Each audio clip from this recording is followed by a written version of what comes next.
Hey, so here's the truth about building condition for jiu-jitsu. So when people think I need more gas in the tank, and when they go the route of doing like more cardio, they always go to the intense stuff. I need to start training with kettlebells. I need to start doing HIIT. I need to start doing sprints. I need to start doing Tabata. All these things.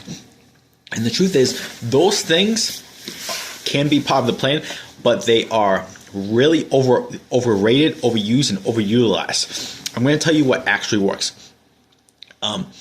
You want to build an aerobic base, because this is what your aerobic base does. It allows you to have more endurance, so it allows you to think about do more work or more intense work at a lower heart rate. And if you do that at a lower heart rate, you won't get as tired, as fatigued. Your muscles won't burn and give up.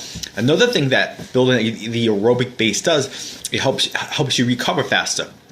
If you have a superior aerobic conditioning, not only are you going to perform better on the mats, but you'll recover more. And you'll recover better. So you can train more frequently, or you can push harder in the gym because you can recover. It's also the one system that we use most in our life. So just from a health standpoint, a longevity standpoint, it's an area that you really want to develop.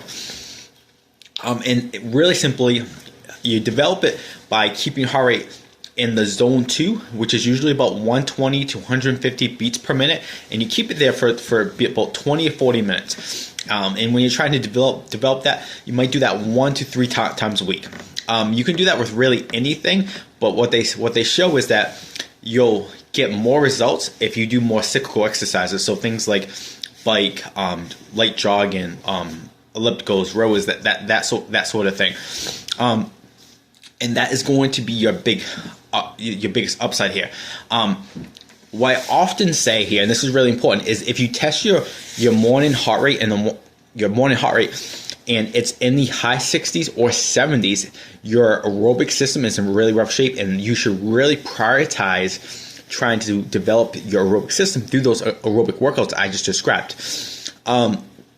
Now, once you get your heart rate down to low 60s, maybe 50s, that's when you can add like one HIIT session a week. You don't need a lot of HIIT, especially for jiu-jitsu players, because you're doing so much cardio at the gym. One thing that I think really works well combining this aerobic system is doing power work on your lifting days. Because when you combine those two, the aerobic system is going to give you more endurance, but like I said, it's going to help you recover. It helps you recover just in all facets. So it help you recover in between training sessions, but also help you recover between bouts of intense bursts. So this will allow you to constantly be able to explode when you need to in a jiu-jitsu match, versus say you explode once, but then you fucking gas and you can't really do that same explosion. Developing that aerobic system is going to allow you to explode, but on the other end of the spectrum, you have to have that power and that explosiveness and that strength to actually explode. So when you put these two together, it's a really good recipe for very high jiu-jitsu performance. So when you train power, you want to do things for very low reps with really bad intent, like going really hard. So if you're doing a medicine ball slam, you want to act like you're trying to break that medicine ball.